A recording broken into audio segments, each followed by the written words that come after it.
front of me is Cubot Note 50, and today I would like to show you how you can disable Google passwords autofill. Begin by launching settings and scrolling all the way down to access passwords and accounts.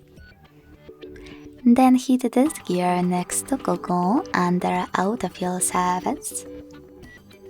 And tap on this switcher next to use autofill with Google. As you can see, my switcher and all of those features are gray, which means that autofill is off. To switch it back on, use the same switcher again.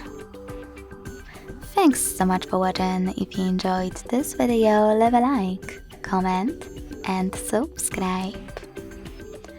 Bye!